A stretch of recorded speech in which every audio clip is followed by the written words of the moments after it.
শঙ্খ ঘোষের লেখা কবিতা মেঘ। ও আমার মেঘলা আকাশ, এতদিন কোথায় ছিলে? এত যে রাত্রে দিনে ডাকছি সবাই মিলে। চোখে জল ঝরছে নোনা, কিছু কি দায় মানো না? দিয়ে যাও এক ঘটি জল আমাদের শুকনো বিলে। ও আমার মেঘলা আকাশ, এতদিন কোথায় ছিলে? ও আমার মেঘলা আকাশ, তুমি কি সেই মেঘ না? ঝরাতে পদ্মায় জল ভরাতে যেই মেঘ না, সে ধারা কোথায় গেল?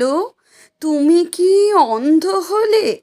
আমাদের ত্যাগ করেছ আমরা মন্দ বলে? ভালো আর হই কি করে দুফোঁটা জল না পেলে? ও আমার মেঘলা আকাশ, এতদিন কোথায় ছিলে?